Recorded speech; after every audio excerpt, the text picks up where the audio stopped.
కాళహస్తీశ్వర దర్శనం చెయ్యలేకపోవడం ఎంత దారుణమైన విషయం కింద పరిగణింపబడుతుంది. అందున ఆయన పశ్చిమాభిముఖంగా ఉంటాడు. పశ్చిమం సూర్యాస్తమయానికి గుర్తు.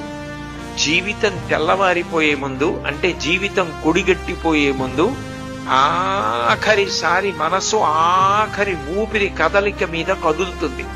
శ్రీకాళహస్తి క్షేత్రానికి వచ్చి శ్రీకాళహస్తి క్షేత్రంలో కాళహస్తీశ్వరుల దర్శనం చేసుకున్న వాడికి అభయం ఇస్తాట.